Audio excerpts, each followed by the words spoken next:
welcome to the stage Colonel Mike Black, United States Air Force retired, Vice President for Defense, AFCEA International. All right, good morning. Was anybody here yesterday when I opened up this? Okay, so you know what I'm going to do. All right. For those that are not military, we have a thing called a preparatory command. Okay, that my good morning was a preparatory command, and you're supposed to follow with a loud and thunderous good morning. When we don't get it right in the military, we redo. Okay, so good morning. Good morning. All right, you passed. Thanks for joining us today. Some of you probably had a chance to see the fireside chat with the Honorable John Sherman, DoD CIO, this morning. It's now my pleasure to introduce our moderator for this morning's deputies discussion. I've got Colonel Kenneth call-sign Shake. I don't know if you want to go through that, but Carmichael, he's the CIO for U.S. Cybercom. And prior to his current role, Colonel Carmichael served as the senior executive officer to the CIO, Ms. Laura Knausenberger. His deployments include leading the cryptologic support team at forward basing just outside the Green Zone in Iraq, and supporting a combined task force, Horn of Africa, which systematically changed how strategic comms was implemented in the Horn. So ladies and gentlemen, without further ado, the moderator for this panel, Colonel Shake Carmichael.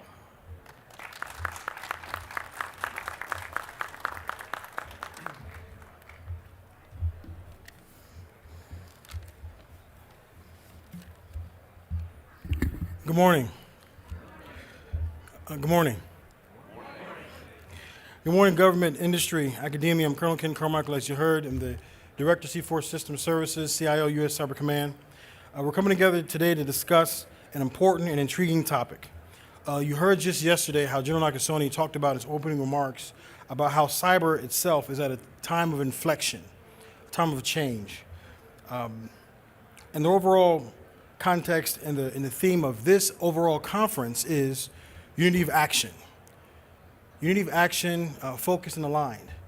Unity of action is not unity of thought, unity of ideals or beliefs, it's action. And how do you get after action? Well, we have to come together across services, agencies, cultures, funding streams, to get at the ever-changing, ephemeral character of warfare. And that's kind of why I pitched this topic to the AFCEA International for this session. And the topic is Convergence, Cyber Synergy for Success. I'll say it again for effect. Convergence, Cyber Synergy for Success. And we have today's panelists, luminaries, and leaders today across the IT and cyber community to go over this. And they are the following. We have Christopher Barnhorst, Deputy Director, DISA. Please. I love applause. We have Rear Admiral William E. Chase III, U.S. Navy, Deputy Commander, Joint Force Headquarters, Dothan. I was going different order. I apologize. David McCune, Acting Principal, Deputy DoD CIO Officer.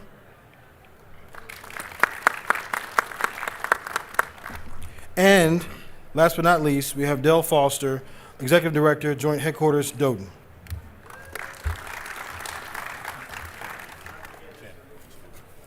And we have Mr. Well, my apologies. We have Mr. David P. Looper, Deputy Director, Cybersecurity Directorate, National Security Agency. Okay, so this is how we're going to do it today, ladies and gentlemen.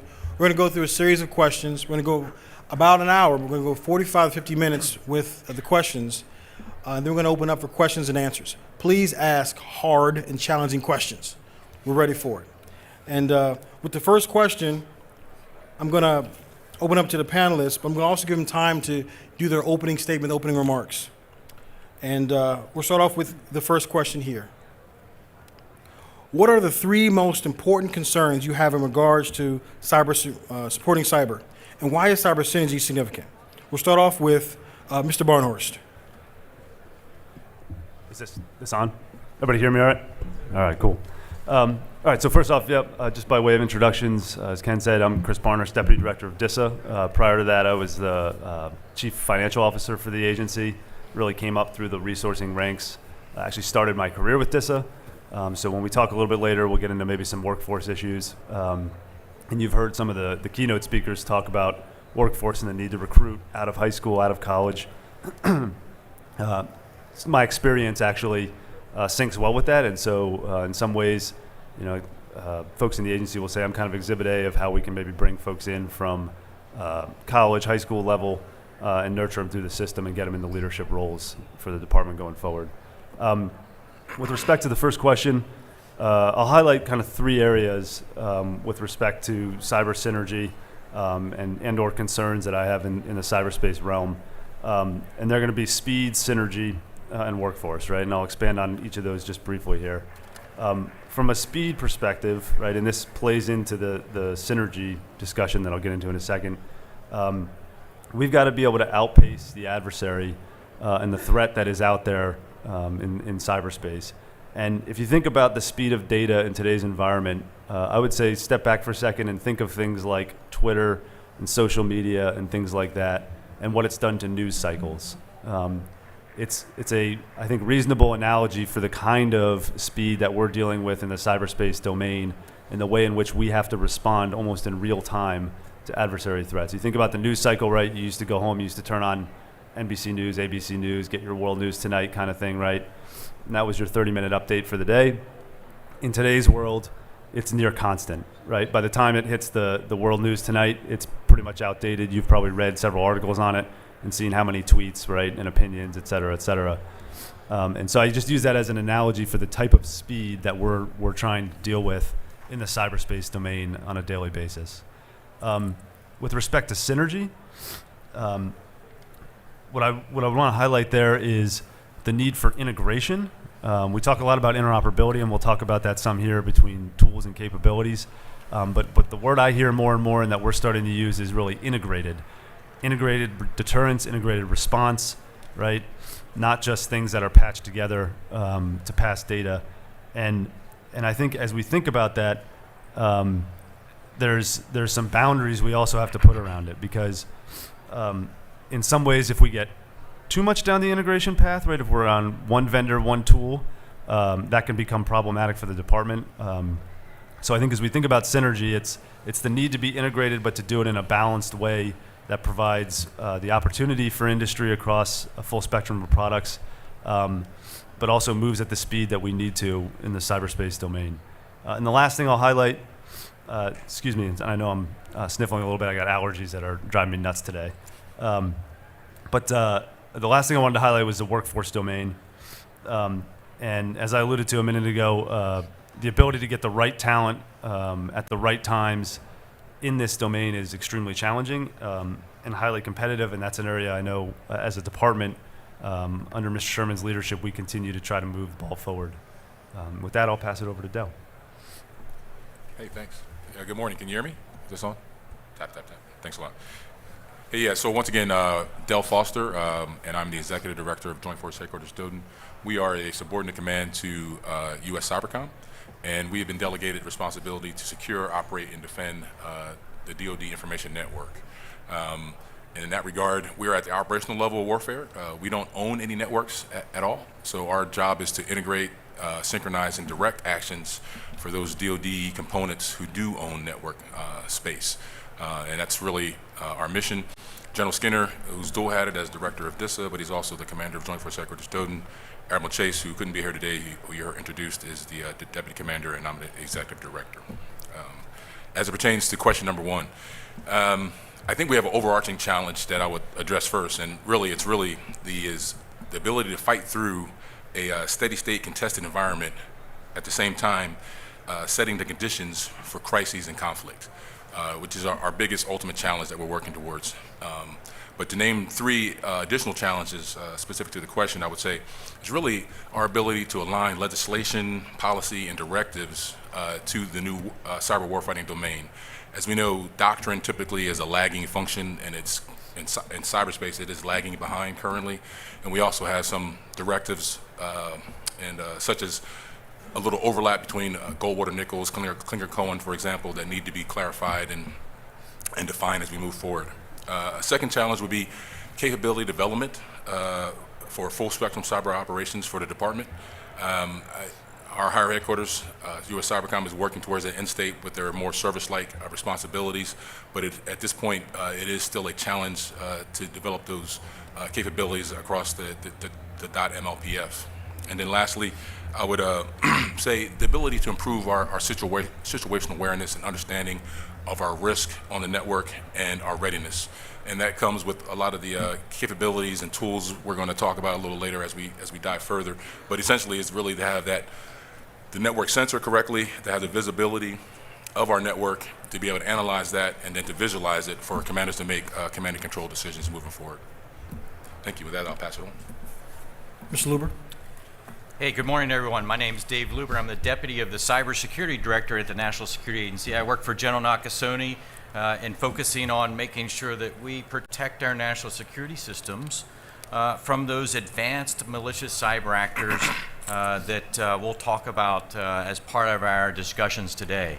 But one of our comparative advantages in this particular space at the National Security Agency is the opportunity to have this signals intelligence, that foreign intelligence that helps us understand what these malicious cyber actors are doing, and then how do we use that in a way to make sure that we defend our national security systems with intelligence-driven strategies and decisions. So when I think about those advanced cyber actors, I think about the Russian cyber actors, the PRC cyber actors, the North Korean cyber actors, the Iranian cyber actors, and then the non-state actors that are also of concern, like the ransomware type actors that we've all been facing over the past 4 to 5 years. But to answer the question, I think the real focus that I'd like to go into really is the synergy part, because I always say that cyber is the ultimate team sport. You have 4 panelists here today that are more than just panelists. We work together every day. We work together every day on both strategic and tactical issues to make sure that we can secure our Department of Defense systems and also our intelligence community systems. But beyond that, our partnerships go into the work that we do with United States Cyber Command and other U.S. government agencies like CISA, FBI, and other U.S. government partners so that we can work together as a team when it comes to defending our nation. Beyond even the U.S. government entities, though, we have partnerships with industry. And when you think about the partnerships with the defense industrial base, the opportunities to bring together like-minded folks to think about how we share and conduct analysis together on these advanced actors really makes a tremendous difference and is a force multiplier in the team that you see here in front of you. And then lastly, we have our allied partners and foreign partners that we work with. So collectively, when I think about synergy, the opportunity space is really always that opportunity to make sure that we embrace the power of partnerships and how we get a chance to work together every day. Thank you, sir. Ms. McEwen. Good morning, everyone. Can you hear me? Yep. Okay, good. You can hear me. Thank you for having this event here today. Thanks for coming. I am Dave McEwen. I am the acting principal deputy CIO. I work for Mr. Sherman. I will be in that role for just a couple more days, and the new principal deputy will be on board on 8th of May. My normal day job is being the CISO for the department. So everything that we're talking about here today is 100% relevant to that job, and I take it very seriously. I think of the world of cybersecurity going along 2 paths. One of them is sort of proactive defenses, which is doing the RMF on a system, building in security by design, testing that when you field it, that it is going to be secure. That's a very important aspect of what I focus on. But also, as you look at the NIST cybersecurity framework and the steps that are involved there, the identify, the protect, detect, respond, recover. I have to go beyond just those proactive measures and focus on, this mic is pretty glitchy and I apologize for that. So I have to go beyond that, and that's where I interface with these gentlemen on a routine basis, and that's where we achieve the effects that we're looking for. So in the area of protection, there's a lot of concerns there. The basics very often don't get done. People think that they can just pass the buck of risk on to these gentlemen down the way, so that they'll protect their system actively once the system's fielded. So there's a lot of tech debt out there. There's systems that were built long ago that have lots of vulnerabilities in them that we're working at replacing and making them more cyber secure. So that proactive thing is a huge focus, and it really cuts down the workload if we're good at the proactive piece. This is very annoying, is it not? Are you guys hearing it okay? All right. It's good. It's good. So that piece of it is very, very important and can solve the problem downstream very often. A lot of times when we do a post-mortem on an attack, it's something simple. It's a basic. It's a patch that we've known about for 3 years and didn't get deployed. So I focus on that very strongly.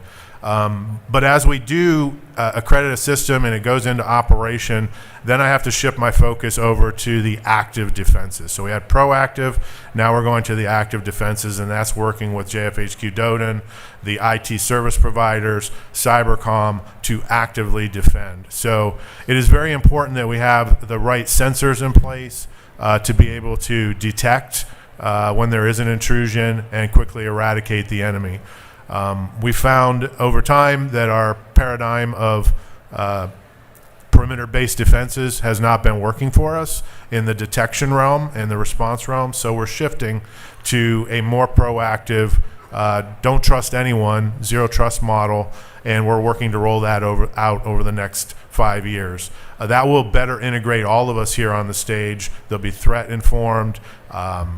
The active defenses will get stronger because we're going to log everything. We're going to have analytics over those logs. We're going to do proactive automation of responses versus a human in the loop. So that piece of it is big in my equation as well. So those two pieces are important. And then that overall synergy that we've talked about and is the purpose of this panel today is very, very important. We start our week off in the DoD CIO at a 0700 on Monday, a meeting with United States Cyber Command, General Nakasone and his team, NSA, JFHQ DODN's on the line, representatives from DISA, and we kind of formulate what's going on from a cybersecurity perspective. We have to stack all of our authorities, all of our capabilities together to achieve this synergistic effect. And so that Monday meeting and all of the meetings that Dave Luber talked about throughout the week help keep us in sync and work on that synergy between the protective, proactive measures we take and those active defenses that we have in place. Thank you, sir. Thank you, gentlemen. On to the second question. Given how fast capabilities evolve in cyber domain, how can we move to be more predictive, creating requirements and building requirements for tools we utilize and infrastructure we leverage? Mr. Barnhorst? Sure. So I'm going to play off a little bit of what Dave, I guess, the two Daves, brought up in the previous kind of discussion.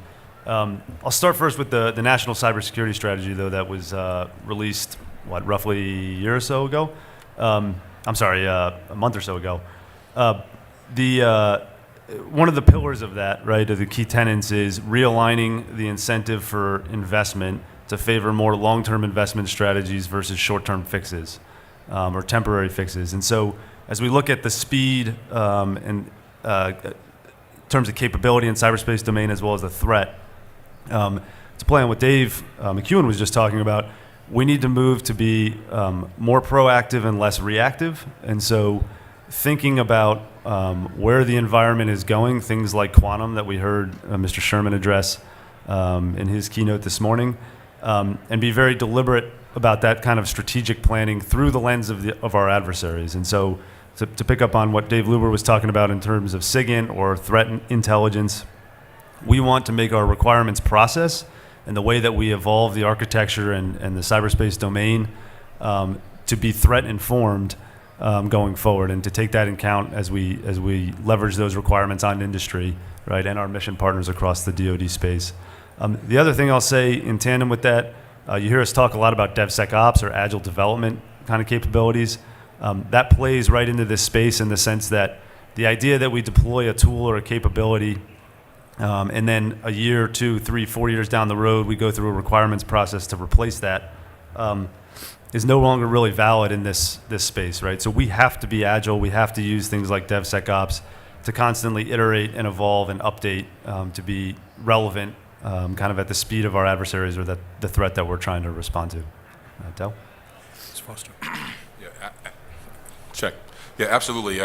Piggyback on a couple of those comments. I had some of the same thoughts and comments that I jotted down as well. But number one, I think we need to ensure that the operational community is involved in the requirements build, right? So the operational community, those who are actually going to be at the pointy end of the spear, need to be certainly involved as we build those requirements throughout the process. But as we build, I think we need to maintain these certain principles in order to ensure that we are ready for the fight.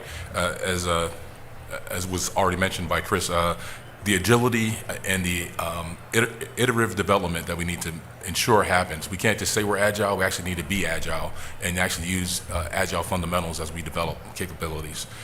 We need to have a focus towards normalizing data and our ability to be able to share data as well.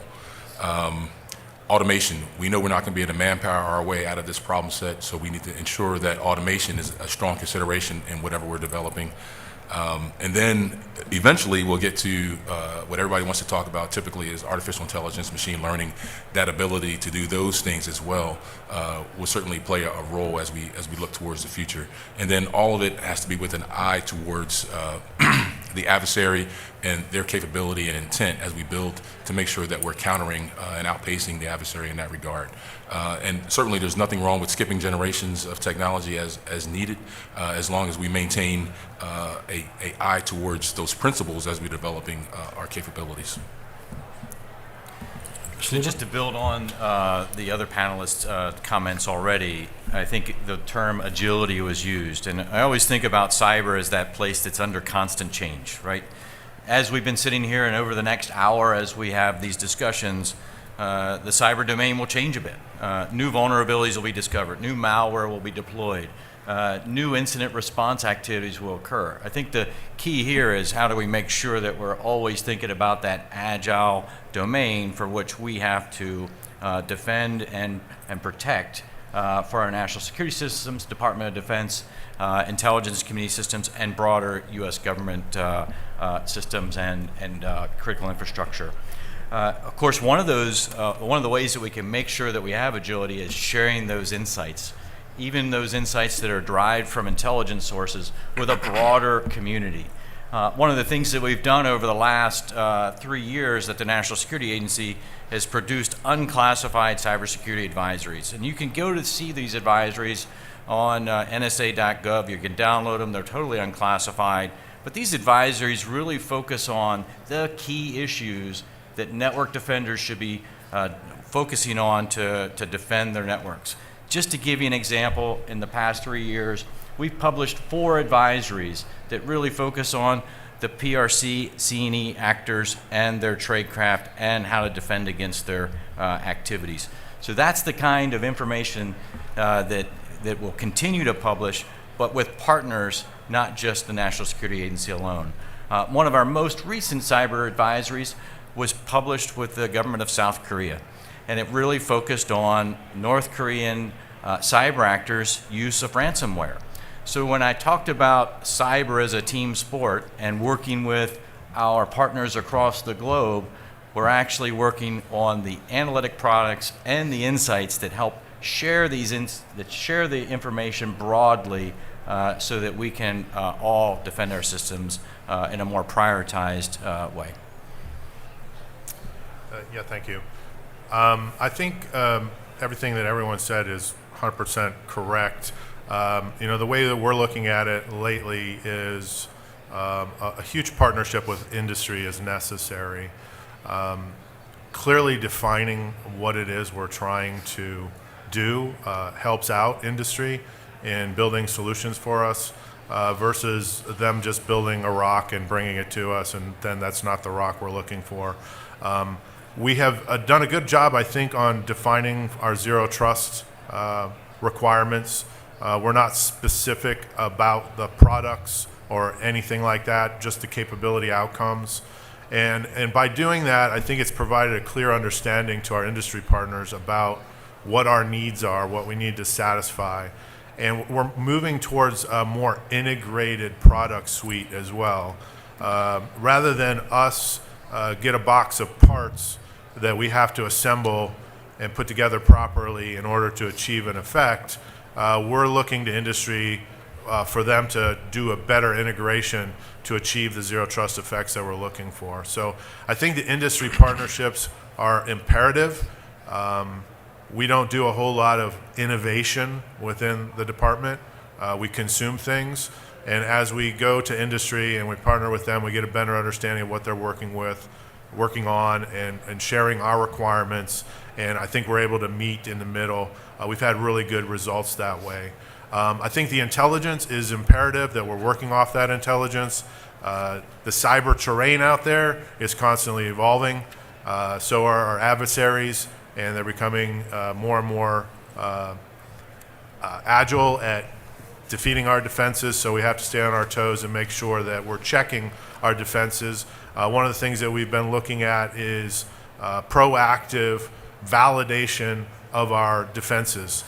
We are piloting some tools where we can pass malware, we can simulate attacks across our boundaries, and validate that what we're buying, what we've implement, actually achieves the effect not only one time, but it stays in effect over time, because we can keep running those checks in an automated fashion. So that's kind of part of the theme too, is that continuous monitoring, not only of our security controls, our defenses, but continuous monitoring of the adversary and being able to pivot to the new attack vectors that they bring up. Thank you, sir. On to the third question, gentlemen. In the age of more data and the ability to collaborate, technology like the cloud infrastructure will become even more and more relevant and necessary. How can we ensure this collaborative environment is secure enough to protect our cyber equities? Sure. So I'll offer four kind of brief thoughts here and then turn it over to the rest of the panel members. The first is a big one, right? You hear us talk about it in multiple forms, and I'd say that's adopt zero trust capabilities and principles, right? So assume breach as a mentality, verify the user and their device, segment the network, establish role-based access through a federated ICAM solution across the department. Things of that nature, right, that will help protect the cloud environment and the rest of the DoD environment, whether that's on-prem hosting capabilities, transport capabilities, et cetera, different applications. So clearly that's an imperative to move towards that kind of a architecture going forward. Within DISA, we're establishing that through our Thunderdome efforts that you've heard us talk about kind of at length, putting in place different technologies that provide that integrated set of capabilities to provide the zero trust kind of principles, if you will, that I just laid out. So that's kind of point one. Point two, I think we need to partner with the cloud service providers to gain more visibility into their infrastructure and supporting infrastructure. You've heard us say before, this is a team sport, right? And I think we've got some shared accountability and awareness that's required between both the government and our service providers. And frankly, that applies to whether it's cloud or any other technology, right? We're in this together, basically.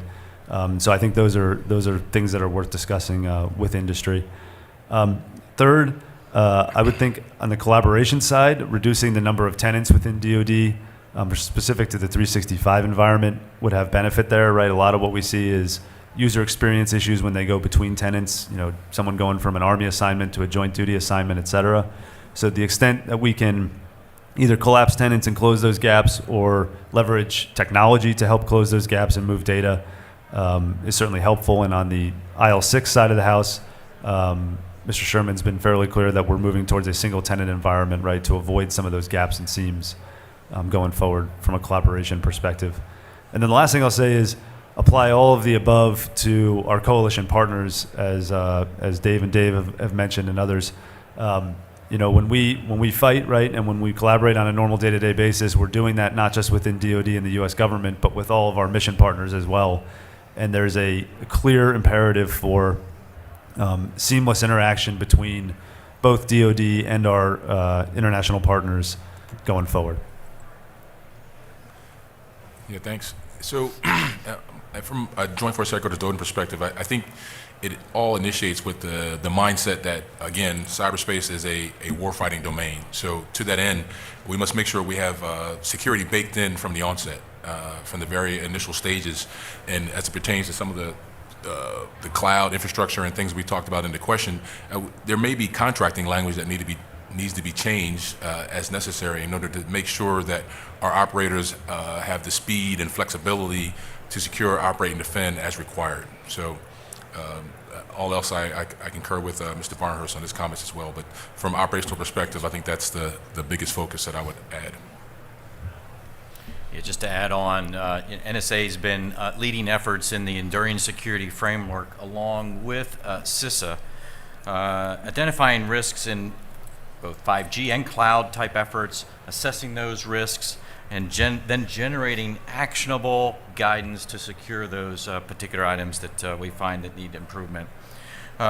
Just to give you an example, we recently published a 4-part series on 5G guidance, looking at lateral movement, network isolation, data protection, and infrastructure integrity, so that as folks are thinking about cloud and 5G, they have guidance out there on how to secure those systems as they go into the implementation phases.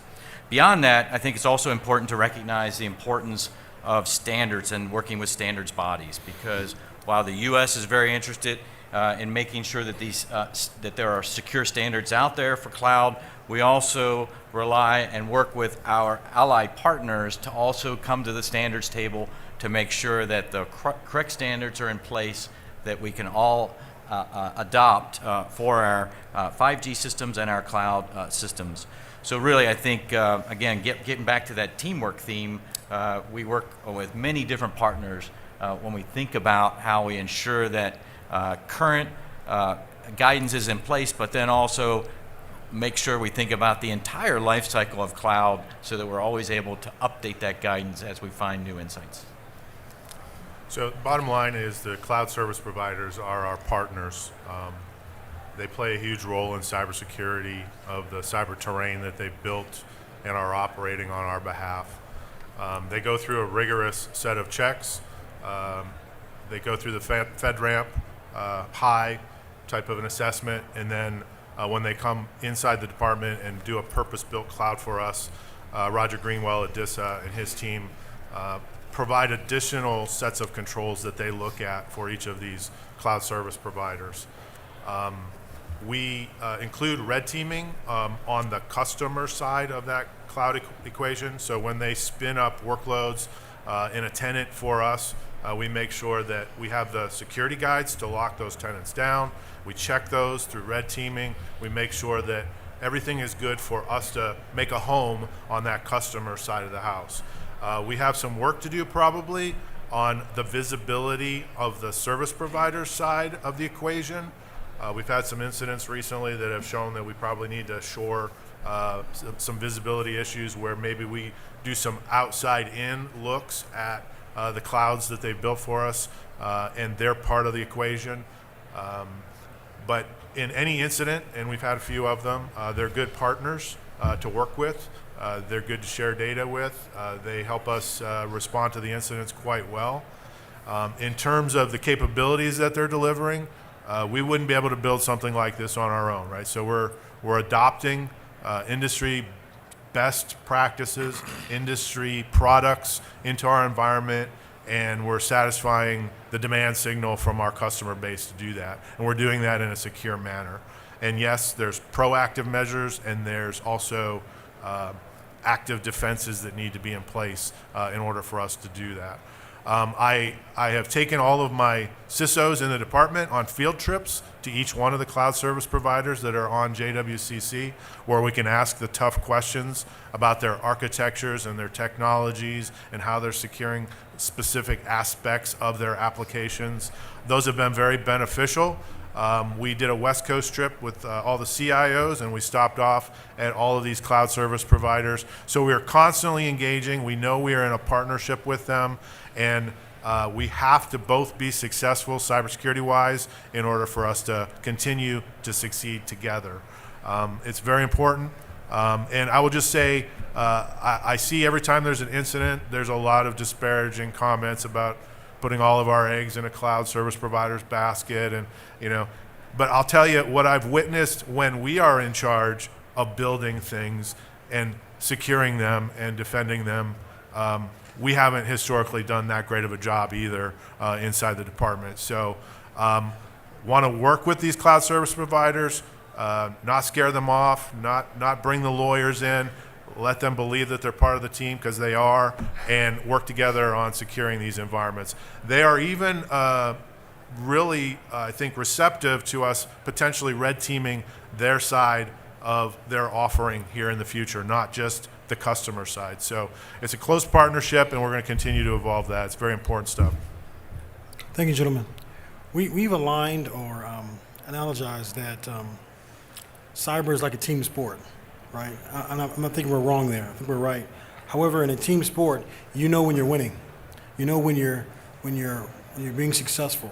How are we quantifying or qualifying how we're being successful in cyber? So I'm going to offer that maybe Del from Cyber Command or Dave from NSA perspective could offer some thoughts at the outset on that one. No, absolutely, certainly. From a Joint Force Headquarters Doden perspective, our goal is really to strengthen our posture and to be able to decrease our risk. So to that end state, how do you know, right? So you can only grow or improve what you actually measure. So as a command, we're looking at implementing across the department more a comprehensive assessment of our terrain and our forces. So how do we evaluate our terrain and our forces on a regular and continuous basis in order to be able to assess our risks to the Doden and improve, again, our posture. So, and we're also moving away from a more compliance-based type look at our components and a more operational effective look. So we're using that comprehensive assessment in order to do that measurement, and we know that we're improving when we have a more hardened Doden, and we also are more resilient to cyberspace attack and able to recover as needed, not if an attack happens, but when an attack happens.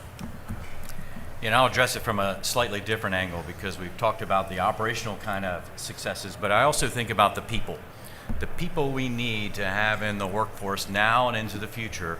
We also have to ensure that we're successful in building the next generation of cybersecurity skills in order to serve in the government and across our nation. So a couple things we're doing at NSA in partnership with others. First, our Gen Cyber program, K through 12, where we'll have about 160 camps this year across 47 states, also Puerto Rico and District of Columbia, really getting students interested in cybersecurity very early in their pre-career with potentially the U.S. government or industry at large. Just exposing them to programming and STEM activities that kind of get them stimulated in the area of cybersecurity skills. But beyond that, we now have also, and have had for almost 30 years, the National Centers of Academic Excellence in Cybersecurity. This is over 400 universities that we work with across our nation that are producing students on curriculum that we've put in place and to make sure that we have experts being trained in cybersecurity, cybersecurity research, and computer network operations. And about 100 of those universities are also receiving, through the OPM CyberCore program, CyberCore grants. This is scholarship for service, and then these students who graduate from these universities with cybersecurity insights that we need in government actually work with the government for 2 years as part of a payback for their scholarship for service.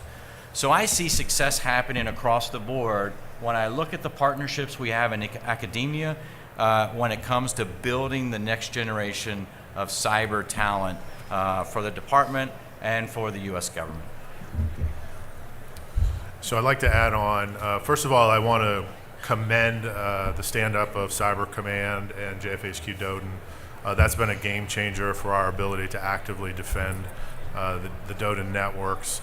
The things that they've done have dramatically improved the cybersecurity of our information networks and the ability to respond to intrusions quickly, hunt after the adversary, find them and eradicate them from our networks.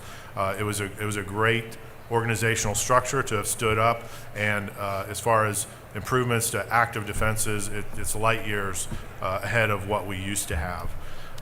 In terms of what we monitor at the DoD CIO level, we have a three-tiered scorecard that we look at. At the bottom level of the tier are cyber hardening things, those basics that I was talking about earlier. So patching, stigging, getting rid of old operating systems from the network. I would say that historically, the needle is always moving up and down there because there's always new threats. Operating systems are becoming obsolete. Software is becoming obsolete, needs to be replaced. So it's a constant slugfest there to stay ahead of all of that. At the middle tier, we're looking at very targeted operational task orders that JFHQ Doden issues on very big things, hot things that you hear about in the news that need to be rectified ASAP, or else the bad guys are going to find that door into our environment. And those have produced great results, and they reduce that threat, that immediate threat, down to almost nothing in a very short order, sometimes 2 weeks, sometimes 30 days. But that process has been very, very beneficial. And then at the top level are initiatives that we're getting after sort of that tech debt that I talked about earlier, strategic cybersecurity initiatives. So that's where you'd find a zero trust implementation, crypto modernization, raising the bar on our cross-domain solutions would be found there as well. Those items take a long time to do, but they're important, they require funding, and they change our security posture greatly when we implement those things. So that's how we monitor it. We're making good progress at that tier 2. But down at that bottom level, the foundations, the basic, is really where we need to focus our work because the basics can save us. Very good, very good. What benefits are we seeing from efforts to improve interoperability of tools, techniques, and data? And what are the remaining challenges we need to address? So I look at this sort of under the guise of JADC2, right, which we've talked about in some other forums here. But joint all-domain command and control, right, which by its nature, the first word there, joint, means we've got to be interoperable, integrated, right? The ability to connect the deployed force with the data that they need in near real time to make decisions or, provide effects basically in conflict. And from a DISA perspective, I think there's kind of two ways to look at that. One, I do see, and Del, I'd be interested in your thoughts on this as well, better data sharing at the department level and a consistent, concerted effort to enable that data sharing. So things like Cyber Command's ability to do what we call federated queries on large pools of data from multiple parts of the DoD terrain, I think is a step forward and is critical to our operations. The second way I look at it from a DISA perspective is as a key enabler of those joint effects that I described under the JADC2 umbrella. So our ability to provide the network transport, right, whether that's terrestrial, subsea, satellite, you name it, to basically make the network always on and transport agnostic is critical to kind of the foundation of JADC2, I think in our view. And the ability to connect that then to the data sources, things like commercial cloud under JWCC or our on-prem data centers, again, to move data to where it needs to be in near real time are critical going forward. I do think that there are certainly areas where we need to improve in this space still. One of the things that I know we've highlighted working with industry is as we move to zero trust architecture, things like secure access service edge capability where there really is no interoperability amongst the different tool sets that are out there. And that puts the department in a challenging position, right? Because I would argue historically we're not good at adopting one product. And in this case, to adopt no more than one means potentially additive costs and duplicative capabilities on a user's desktop, which is, hurts the user experience. And talking with industry, some of what we hear is, hey, that's our moat. That's the thing that makes us different and better than our competitors. But there are spaces like that where I think we need some good conversation to try to generate solutions that, lead down the interoperability path that can work for the department. So. No, yes, 100% to your question.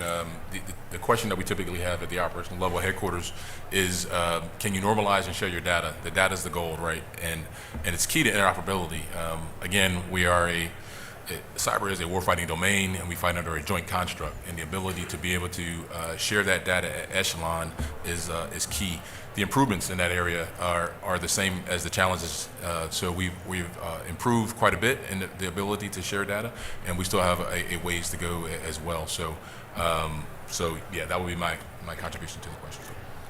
Yeah, I'm just going to foot stomp what Chris mentioned with regards to zero trust and the opportunity space where multiple vendor products can be used in conjunction in order to ensure that we have met the thresholds necessary to have effective zero trust activities. In addition, there could be a mix of both vendor products and GOTS products together. So it's also incumbent upon the government to work together with industry partners to ensure that we achieve those zero trust principles we're looking for. So I would say that we've taken sort of a more tool agnostic approach to defining our requirements. And to Dell's point, we've made the data that the tools provide sort of the standard. Rather than get vendor locked on a specific vendor, we want the vendors that are competing to be able to give us specific data about compliance or specific data about security events that occur on the network. We don't want any vendor locked data formats. We just want you to provide this data so that we can respond accordingly, patch our systems, respond to an intrusion. So we've been working very closely with JFHQ Doden on how do we build a sort of tool agnostic data environment with big data analytics and accept the inputs from a variety of tools. And as I said earlier, when we were working on Zero Trust, we were not prescriptive about the tools. We have 91 capabilities that need to be satisfied. If you have an integration of products that can demonstrate that you have satisfied that outcome, then we'll count you as good and you can be fielded within the DoD. And we are not going to buy a monolithic solution that we're deploying everywhere. We're encouraging competition from industry. We're encouraging services and agencies to innovate on how they want to do this. And we'll work with them to achieve those outcomes and define those data standards that we're looking for. Thank you. Next question. What can we do to utilize emerging technology like artificial intelligence, machine learning, predictive analytics, etc., in the cyberspace domain? Yeah, so I'll kind of divide the response into maybe two aspects of cyberspace. One is on the security side, and the other is on the performance side. From a security perspective, I mentioned earlier the speed at which data moves. Dell and Dave and company have alluded to the size of the data set that DoD has to play with, right? And the fact that no human or set of humans can get through that in a meaningful way in near real time to react to a threat on our terrain, right? So the idea of things like security orchestration and automated response or SOAR technology, where we can set the alerts, the triggers, look for the anomalous behavior, understand what normal and baseline looks like, and then react almost immediately to something that's not normal, I think is critical to how we operate going forward. Again, to operate at speed. From a performance perspective, one of the things we're trying to do is leverage this kind of technology to do what we would refer to as synthetic monitoring. So we talk a lot about end user experience. I often joke that as much as General Skinner and I love when Honorable Sherman calls and says something doesn't work, that's not our preferred method of learning that. That usually makes for a sporty day. we want to know before he knows, right? Or before the chairman knows, or pick your person at any level within the department. And so tools like synthetic monitoring allowed us to mimic the traffic coming from an application or capability, understand what good looks like, and then see very quickly what might be causing a degradation and where, and react to that before the user really understands and knows how that might impact them. So that's a space where I think the technology, the ability to use things like machine learning and AI and predictive analytics and all that kind of stuff can really benefit us from a performance perspective, in addition to what I think you mostly hear about on the security side of the house. Good. Hey, yeah, so from our, once again, Doden's perspective, I think we have a few steps to consider before we can do AI ML at scale for cybersecurity and at an advanced level. Data is the engine that artificial intelligence runs on. And so the steps that we are working on as a department and making great strides toward is ensuring that our networks are actually censored correctly so we can pull the right data. That data, again, can be normalized, aggregated, and stored and able to be accessed by the right folks. And then for that data to be enriched as necessary before you can actually start running those advanced analytics and doing that AI ML. So I think we're making great strides toward that end state, but I think those are the preliminary steps that we need to make sure we have concretized before we can really get at doing it at an advanced level and at scale. In terms of AI also for cyberspace operations, we believe that there will always be a human in the loop for a lot of those key decisions in cyberspace operations. So it can bring us a long way and do great things in terms of advancing, but we certainly think that there will also be a human in the loop aspect at some point. So those are my comments.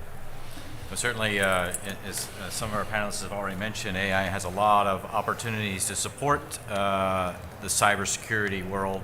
Some of the things that have already been mentioned, AI is a capability to help in sensing or watching networks, also determining behavior of software and whether or not software is operating the way it's supposed to be operating, and even quickly alert you to situations that have sort of gone bump in the night so that you can be the first to understand what's going on.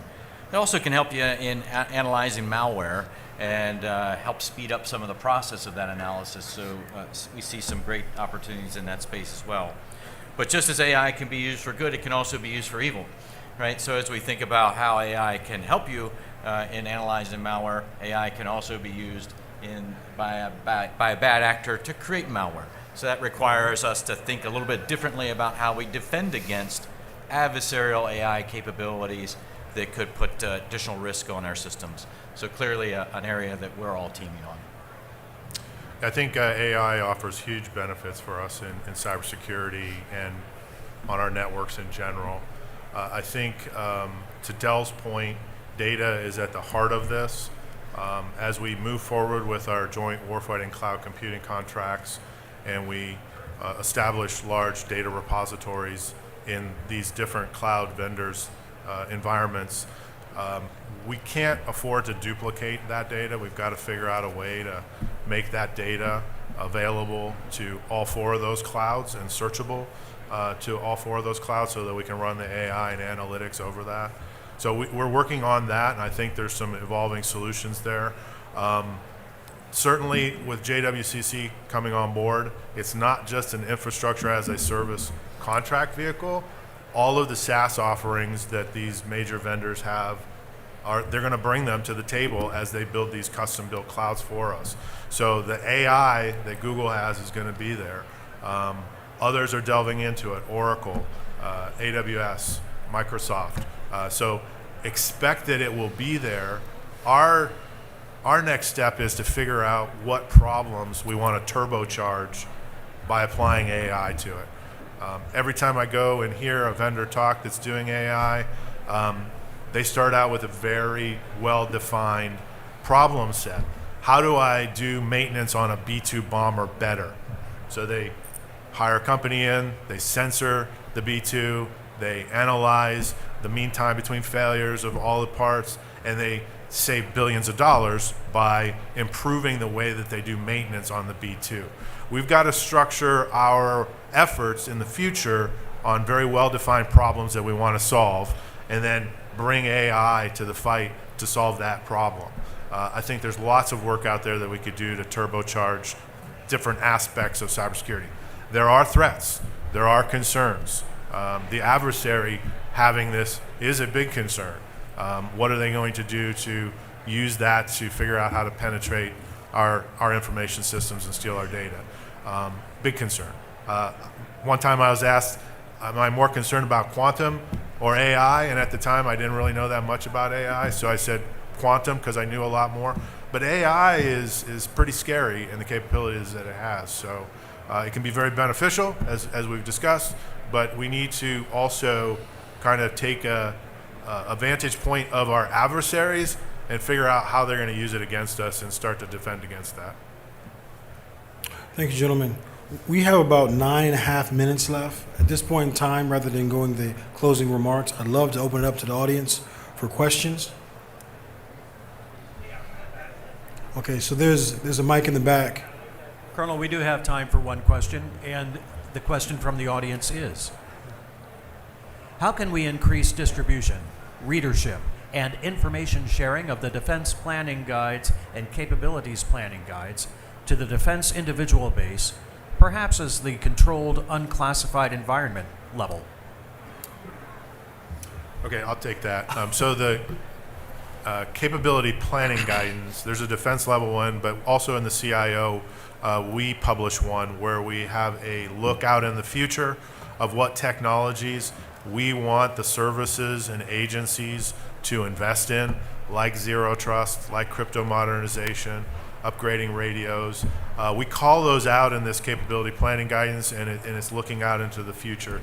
So the request here is to share that more broadly outside of the DoD. We also do a internal, once we give that guidance, we have the services, DISA, NSA come back to us and show us what their plan of attack is, how many dollars they're going to allocate to each one of these initiatives, and how they're going to solve the problems that we've put on their plate. ICAM's in there. There's a lot of guidance that we published to these organizations to make sure that, again, synergistically we're getting after these huge cybersecurity and IT concerns within the department. And we'll have to look at how we could possibly share that outside the department with the defense industrial base going forward. I understand how that would be beneficial to them, because they could then partner with the services and agencies on approaches and solutions to solving these big problems that we put out there. Thank you, sir. Any others want to add to that? We have time for another question.